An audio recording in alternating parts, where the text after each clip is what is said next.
Assalamualaikum warahmatullahi wabarakatuh.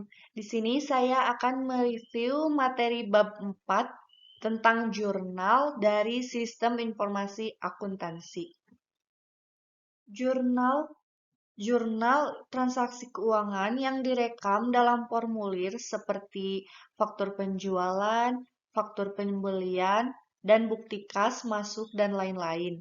Selanjutnya dicatat untuk pertama kalinya dalam catatan akuntansi yang permanen yang disebut jurnal atau Book of Original Entry.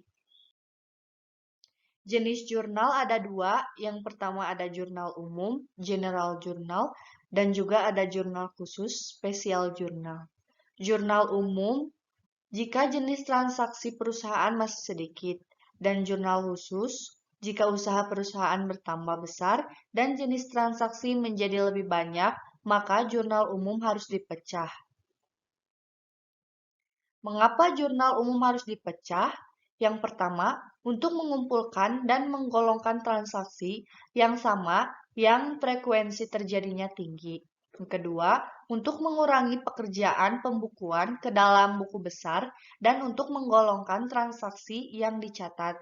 Yang ketiga, untuk memungkinkan pengerjaan pencatatan transaksi ke dalam jurnal dilakukan oleh beberapa orang. Yang keempat, untuk menciptakan pengendalian interens. Prinsip dasar yang melandasi perancangan jurnal. Yang pertama, jumlah jurnal harus memadai.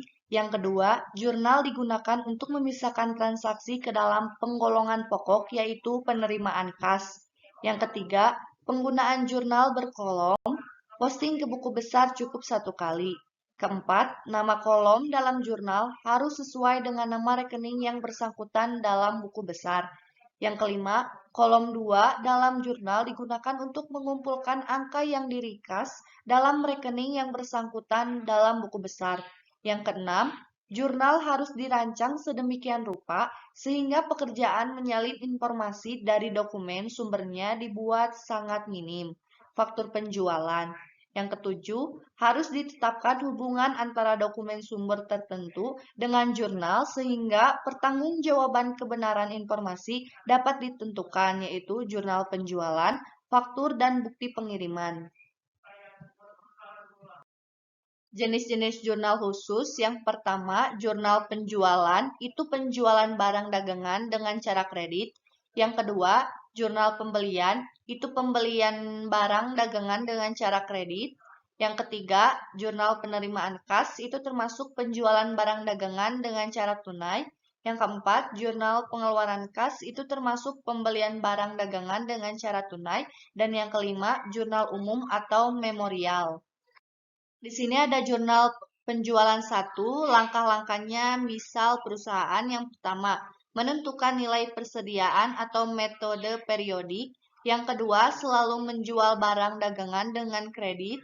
Yang ketiga, info yang diinginkan hanya piutang dagang dan penjualan. Ada juga jurnal penjualan 2, langkah-langkah misal perusahaan. Yang pertama, menentukan nilai persediaan atau metode perpetual. Dan yang kedua, selalu menjual barang dagangan dengan kredit. Yang ketiga, info yang diinginkan hanya piutang dagang, penjualan, harga pokok penjualan, dan persediaan.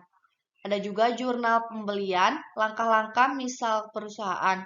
Yang pertama, menentukan nilai persediaan atau metode perpetual. Kedua, selalu menjual barang dagangan dengan kredit. Yang ketiga, info yang diinginkan hanya jenis persediaan yang dibeli, utang dagang, uang muka PPN. Selanjutnya ada jurnal penerimaan kas, langkah-langkah misal perusahaan. Yang pertama, penerimaan yang paling sering dari hasil penagihan piutang, penerimaan lainnya misal dari pinjaman bank, pendapatan bunga, setoran modal, dan lain-lain. Yang kedua, potongan penjualan bagi pembeli yang membayar dalam metode diskon, itu hampir selalu dimanfaatkan. Jurnal pengeluaran kas, langkah-langkah misal perusahaan. Yang pertama, pengeluaran kas yang paling sering untuk membayar utang dagang dan mengisi kembali kas kecil. Pengeluaran kas lainnya untuk bayar gaji, pegawai, pelunasan utang bank, dan lain-lain.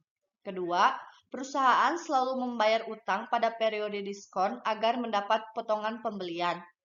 Yang terakhir ada jurnal umum atau memorial untuk menampung transaksi-transaksi yang tidak dapat ditampung dari jurnal-jurnal tersebut, misal pembebanan biaya depresiasi, alokasi biaya, pembagian dividen, penyesuaian, koreksi, dan lain-lain.